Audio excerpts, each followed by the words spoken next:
दोस्तों, तीसरे वनडे में ऐसा मोड़ आया जिसे देखकर खुद साउथ अफ्रीकी ड्रेसिंग रूम तक हिल गया। क्विंटन डी कॉक शतक झोंक चुके थे। मैच पूरा अफ्रीका की पकड़ में था, लेकिन सिर्फ एक ओवर, जी हाँ, सिर्फ एक ओवर ने पूरे मैच को उलट पुलट कर दिया। आखिर क्या हुआ उस ओवर में, चलिए पूरी कहानी बताते हैं। दोस्तों, भारत और साउथ अफ्रीका के बीच तीसरा वनडे मैच खेल गया और यह मैच बेहद रोमांचक रहा। जी हाँ, इस वीडियो में हम आपको इस मैच का पूरा हाइलाइट्स बताएंगे, तो वीडियो को अंत तक जरूर देखें और अगर वीडियो पसंद आया तो एक लाइक जरूर करें। लाइक टारगेट है 1000 लाइक्स।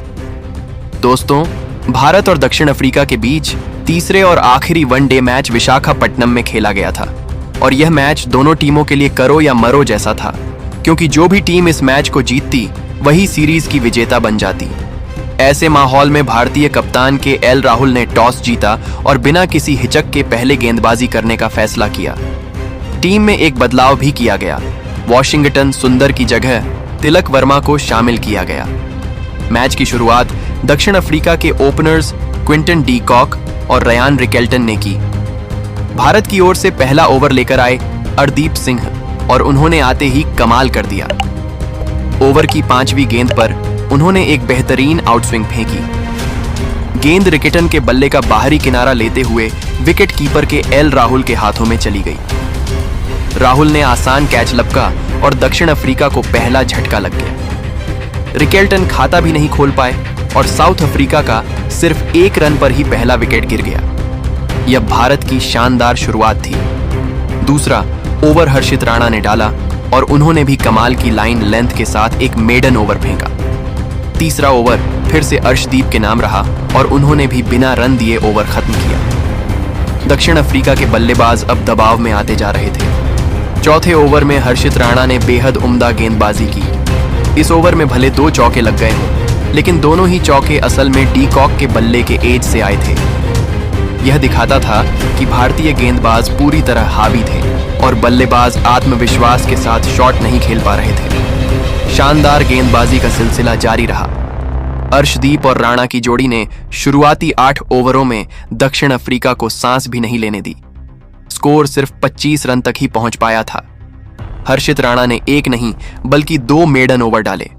उनकी लाइन लेंथ और उछाल ने डी कॉक और बबूमा को कई बार परेशान किया। दूसरी ओर अर्शदीप लगातार स्विंग निकाल रहे थे और गेंद बार बार बल्ले से चूक रही थी। दक्षिण अफ्रीका की शुरुआत बेहद धीमी हो चुकी थी और उनकी मजबूरी थी कि अब जोखिम उठाए बिना विकल्प नहीं बचा था। आखिरकार 9वें ओवर में बदलाव के तौर पर गेंदबाजी करने आए प्रसिद्ध कृष्णा, लेकिन उनकी पहली ही ओवर में क्विंटन डी कॉक ने मौका लपक लिया। कृष्णा की थोड़ी छोटी लंबाई की गेंद पर डी कॉक ने पुल शॉट खेला और गेंद सीधी बाउंड्री के बाहर के लिए चली गई। यह दक्षिण अफ्रीका की पारी का पहला बड़ा शॉट था और इससे उनके ड्रेसिंग रूम में थोड़ी राहत महसूस हुई। 10वें ओवर तक भारतीय गेंदबाजों ने दक्षिण अफ्रीका को पूरी तरह दबाव में रखा। डी कॉक और बाबूमा धीरे धीरे विकेट को संभालने की कोशिश कर रहे थे, लेकिन रन गति बेहद धीमी थी। पहले 10 ओवर पूरे होने तक दक्षिण अफ्रीका का स्कोर सिर्फ 42 रन पर 1 विकेट था। 11वें ओवर में एक बार फिर प्रसिद्ध कृष्णा की जमकर मार पड़ी। ओवर की दूसरी गेंद हल्की फुलर थी और क्विंटन डी कॉक पहले से ही आक्रामक मूड में थे। उन्होंने गेंद को एक्स्ट्रा कवर के ऊपर से उठाकर सीधा के लिए भेज दिया। अगली ही गेंद कृष्णा ने शॉट डाल दी और इस बार डी कॉक ने स्क्वायर लेग की दिशा में एक और शानदार शॉट जड़ दिया। दक्षिण अफ्रीका की पारी अचानक तेज गति पकड़ चुकी। ओवर की आखिरी गेंद पर भी डी कॉक ने चौका लगाकर कुल 18 रन बटोर लिए। ये ओवर भारत के लिए काफी महंगा साबित हुआ और मैच का रुख कुछ देर के लिए दक्षिण अफ्रीका की ओर मुड़ा। हालांकि इसके बाद भारत ने गेंदबाजी में अच्छी वापसी की। रविंद्र जडेजा और कुलदीप यादव दोनों को आक्रमण पर लाया गया और दोनों स्पिनरों ने अपनी लाइन और लेंथ को कसा हुआ रखा। डी कॉक और बाबूमा भले ही बीच बीच में चौके निकाल रहे थे, लेकिन जडेजा और कुलदीप ने उन्हें खुलकर खेलने का मौका नहीं दिया। रणगति थोड़ी धीमी हुई और भारत ने मैच पर फिर से कुछ हद तक पकड़ बनाई। 16वें ओवर में जडेजा के खिलाफ डी कॉक ने शानदार स्वीप शॉट लगाया और गेंद सीधा लेग साइड की बाउंड्री के बाहर के लिए चली गई। इस शॉट के साथ डी कॉक ने अपनी 50 पूरी की। शुरुआत में मुश्किल में दिख रहे डी कॉक अब पूरी तरह लय में थे और भारतीय गेंदबाजों के लिए चुनौती बन चुके थे। प्रसिद्ध कृष्णा लगातार महंगे साबित हो रहे थे, इसलिए कप्तान के एल राहुल ने रणनीति बदलते हुए 17वें ओवर में पार्ट टाइम गेंदबाज तिलक वर्मा को अटैक पर लगाया। तिलक की पहली ही गेंद फुल टॉस थी, जिसे डीकॉक ने आसानी से चौके में बदल दिया, लेकिन इसके बाद तिलक वर्मा ने गजब की नियंत्रण दिखाया। उन्होंने बाकी 5 गेंदों में सिर्फ 2 रन दिए और दबाव वापस बनाया। यह ओवर भारत के लिए बेहद महत्वपूर्ण साबित हुआ। 19वें ओवर में बाबूमा ने जडेजा की गेंद पर खूबसूरत स्वीप शॉट खेलकर चौका लगाया और यह दिखाया कि अब वह भी हाथ खोलने के लिए तैयार हैं। 20वें ओवर में दक्षिण अफ्रीका का स्कोर 100 रन के पार पहुंच गया। शुरुआत में संघर्ष करने के बाद अब उनकी पारी लय पकड़ चुकी थी। डीकॉक के अर्धशतक और बाबूमा की संभली हुई बल्लेबाजी की बदौलत दक्षिण अफ्रीका ने मजबूत आधार बना लिया था। भारत को अब किसी भी तरह एक विकेट निकालने की सख्त जरूरत थी, वरना यह साझेदारी और भी खतरनाक साबित हो सकती थी। 21वें ओवर की शुरुआत भारत के लिए बेहद महत्वपूर्ण साबित हुई। लंबे समय से चल रही साझेदारी आखिरकार टूट गई। रविंद्र जडेजा ने बड़ी चतुराई से टेम्बा बाबूमा को जाल में फंसाया। पिछली बार की तरह इस मैच में भी बाबूमा 40 के दशक में ही आउट हो गए। पिछले वनडे में उन्होंने 46 रन बनाए थे और इस मैच में 48 रन पर पवेलियन लौटे। यह 113 रन की मजबूत साझेदारी भारत के लिए सिरदर्द बन चुकी थी, इसलिए जडेजा का यह विकेट टीम इंडिया के लिए राहत लेकर आया। जडेजा ने गेंद को हल्का धीमा करके ऑफ स्टंप के बाहर टपकाया। बाबूमा इस गेंद पर ड्राइव खेलने के लालच में आ गए, जबकि गेंद की लेंथ शॉट के लिए बिल्कुल परफेक्ट नहीं थी। उन्होंने जोर से शॉट खेलने की कोशिश की, लेकिन गेंद उनके बल्ले का ऊपरी किनारा लेकर बैकवर्ड पॉइंट की ओर चली गई, जहां विराट कोहली ने रिवर्स कप में बेहतरीन कैच पकड़ लिया। ये जडेजा की इस सीरीज का पहला विकेट था और बहुत सही समय पर आया। भारत को जो सफलता चाहिए थी वह मिल चुकी थी। इस विकेट के साथ दक्षिण अफ्रीका का स्कोर 114 पर 2 विकेट हो गया। इसके बाद मैदान पर आए मैथ्यू ब्रीड्स के। दूसरी ओर क्विंटन डीकॉक पहले से ही शानदार लय में थे और लगातार आक्रामक बल्लेबाजी कर रहे थे। कुलदीप यादव के एक ओवर में उन्होंने पहले एक बेहतरीन चौका मारा और फिर अगली ही गेंद पर लॉन्ग ऑन के ऊपर से जड़ दिया। डीकॉक अब पूरी तरह सेट हो चुके थे और उनका आत्मविश्वास बढ़ता जा रहा था। इधर 26वें ओवर में तिलक वर्मा गेंदबाजी करने आए। उनकी गेंदबाजी के सामने नए बल्लेबाज ब्रीड्स ने बिना समय गवाए अपने हाथ खोल दिए। उन्होंने लगातार 2 गेंदों पर लॉन्ग ऑन के ऊपर से 2 बड़े जड़ दिए। इन 2 रन के बाद दक्षिण अफ्रीका की रणगति और बढ़ गई। देखते ही देखते ब्रिट्स के और डीकॉक के बीच 50 रन की साझेदारी भी पूरी हो गई। भारत को एक और विकेट की सख्त जरूरत थी, क्योंकि मैच फिर से हाथ से फिसलता हुआ दिख रहा था। अगले ओवर में प्रसिद्ध कृष्णा को एक बार फिर आक्रमण पर लगाया गया। इस बार उन्होंने संयमित गेंदबाजी की और पूरा ओवर सिर्फ 1 रन देकर निकाला। यह ओवर भारत के लिए अच्छा रहा। कप्तान के एल राहुल ने महसूस किया कि कृष्णा लय में आ रहे हैं, इसलिए उन्होंने उन्हें अगला ओवर भी दिया। कृष्णा ने उम्मीद जगाते हुए एक शानदार गेंद फेंकी जो सीधे ब्रीड जक्के के पैड पर लगी। अंपायर ने उंगली उठाई और ब्रीड जक्के एलबीडब्ल्यू आउट कर दिए गए। उन्होंने डीआरएस लिया, लेकिन रिप्ले में साफ दिख गया कि गेंद स्टंप पर लगती, इसलिए फैसला बरकरार रहा। ब्रीड्स के 24 रन बनाकर आउट हुए और दक्षिण अफ्रीका का स्कोर 167 पर 3 विकेट हो गया। यह विकेट भारत के लिए बहुत महत्वपूर्ण था, लेकिन प्रसिद्ध कृष्णा यहीं नहीं रुके। इसी ओवर में उन्होंने पिछले मैच के शतक वीर एडन मार्कराम को भी आउट कर दिया। मार्कराम, जिन्हें इस मैच में 5वें नंबर पर भेजा गया था। कृष्णा ने गुड लेंथ की गेंद डाली जो थोड़ी ऊपर उठ रही थी। शॉट ड्राइव करने लायक नहीं थी, लेकिन मार्कराम ने फिर भी ड्राइव खेल दिया और गेंद सीधी कवर में विराट कोहली के हाथों में चली गई। कोहली ने आसान कैच लेकर उन्हें पवेलियन भेज दिया। दक्षिण अफ्रीका अचानक दबाव में आ गया। 2 ओवरों के भीतर 2 बड़े विकेट गिर चुके थे।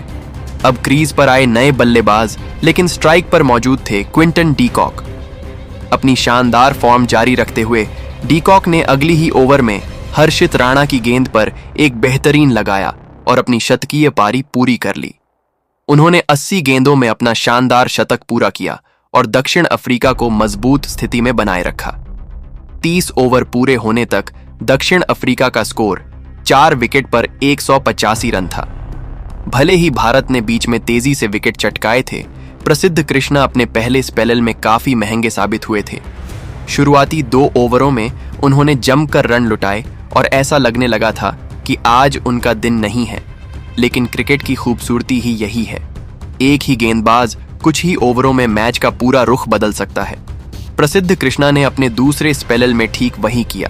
जैसे ही वे वापसी करने आए, उनका आत्मविश्वास, उनकी लाइन लेंथ और उनका इरादा तीनों बिल्कुल अलग दिख रहे थे। और फिर आया 33वां ओवर, जिसने पूरे मैच की दिशा बदल दी। इस ओवर की पहली ही बड़ी सफलता मिली क्विंटन डी कॉक के रूप में। डी कॉक उस समय धमाकेदार बल्लेबाजी कर रहे थे। उन्होंने शतक पूरा कर लिया था और भारत के लिए सबसे बड़ा खतरा बन चुके थे। ऐसे हालात में उनका विकेट निकालना आसान नहीं था, लेकिन प्रसिद्ध ने वही किया जो बड़ी टीमों के बड़े गेंदबाज करते हैं। दबाव में शानदार वापसी। उन्होंने पूरी रफ्तार से स्टंप्स पर गेंद फेंकी। डी कॉक ने लाइन को कवर नहीं किया और गेंद को लेग साइड में फ्लिक करने की कोशिश की, लेकिन गेंद उनके अंदरूनी किनारे से भी नहीं लगी। नतीजा, गेंद सीधा स्टंप से टकराई और गिल्लियां हवाओं में उड़ गईं। दक्षिण अफ्रीका को लगा था कि डी कॉक उन्हें आसानी से मैच जीता देंगे, लेकिन प्रसिद्ध कृष्णा ने उनकी उम्मीदों पर पानी फेर दिया। डी कॉक ने 51 गेंदों में 106 रन बनाए और उनके आउट होते ही दक्षिण अफ्रीका का स्कोर 199 पर 5 विकेट हो गया। ये भारत के लिए बेहद बड़ा मोड़ था। मैदान पर जैसे ही डी कॉक आउट हुए, भारतीय खिलाड़ियों का जोश बढ़ गया। सबको समझ आ गया था कि अब दक्षिण अफ्रीका पर दबाव बन चुका है और भारत की वापसी लगभग तैयार है। उनके लिए अफ्रीकी ड्रेसिंग रूम में राहत की सांस देखी गई, लेकिन यह राहत बहुत देर तक टिक नहीं पाई। 45वां ओवर लेकर आए कुलदीप यादव और उन्होंने आते ही एक बार फिर अपना जादू दिखा दिया। ओवर की दूसरी गेंद तेजी से अंदर की ओर मुड़ी और सीधे लुंगी एनगिडी के पैड पर जा लगी। जोरदार अपील हुई और अंपायर ने बिना देर किए उंगली उठा दी। एनगिडी ने रिव्यू लेने में एक पल की भी देर नहीं की, लेकिन रीप्ले में साफ नजर आया कि गेंद सीधे स्टंप्स पर जा रही थी। इस तरह एनगिडी सिर्फ 1 रन बनाकर पवेलियन लौट गए और दक्षिण अफ्रीका 9 विकेट खोकर लगभग खत्म होने की कगार पर पहुंच गया। अब आखिरी उम्मीद थी केशव महाराज और नए बल्लेबाज ऑटनिल बैटमैन पर।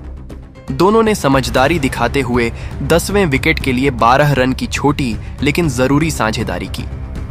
इस बीच केशव महाराज ने एक और शानदार चौका भी जड़ा, जिससे स्कोर थोड़ा और आगे बढ़ गया। लेकिन यह साझेदारी भी ज्यादा देर नहीं चल पाई। 48वें ओवर में प्रसिद्ध कृष्णा को फिर से गेंद थमाई गई और उन्होंने इस जिम्मेदारी को पूरी तरह निभाया। कृष्णा ने ओवर की चौथी गेंद यॉर्कर लंबाई पर डाली। गेंद इतनी सटीक थी कि ऑटनिल बैटमैन के पास कोई जवाब नहीं बचा। बैटमैन गेंद को खेल भी नहीं पाए और उनके स्टंप्स बिखर गए। बैटमैन 3 रन बनाकर आउट हुए और इसके साथ ही दक्षिण अफ्रीका की पूरी पारी 270 रन पर सिमट गई। केशव महाराज जरूर 20 रन बनाकर नाबाद लौटे, लेकिन दूसरे छोर पर कोई टिक नहीं सका। भारतीय गेंदबाजों का प्रदर्शन बेहतरीन रहा। कुलदीप यादव और प्रसिद्ध कृष्णा ने 4-4 विकेट लेकर अफ्रीका की बल्लेबाजी की कमर तोड़ दी। आखिरकार भारत को जीत के लिए 271 रन का लक्ष्य मिला, जो इस पिच पर चुनौतीपूर्ण जरूर था, लेकिन असंभव बिल्कुल नहीं। तो दोस्तों, अब आप बताइए कि टीम इंडिया की इस धमाकेदार गेंदबाजी पर आपकी क्या राय है? क्या कुलदीप और प्रसिद्ध की जोड़ी ने मैच का रुख पलट दिया? अपनी राय कमेंट में जरूर बताएं। और हाँ दोस्तों, अगर क्रिकेट से प्यार करते हैं तो वीडियो को लाइक करें, शेयर करें और चैनल को सब्सक्राइब जरूर कर दें। नमस्कार।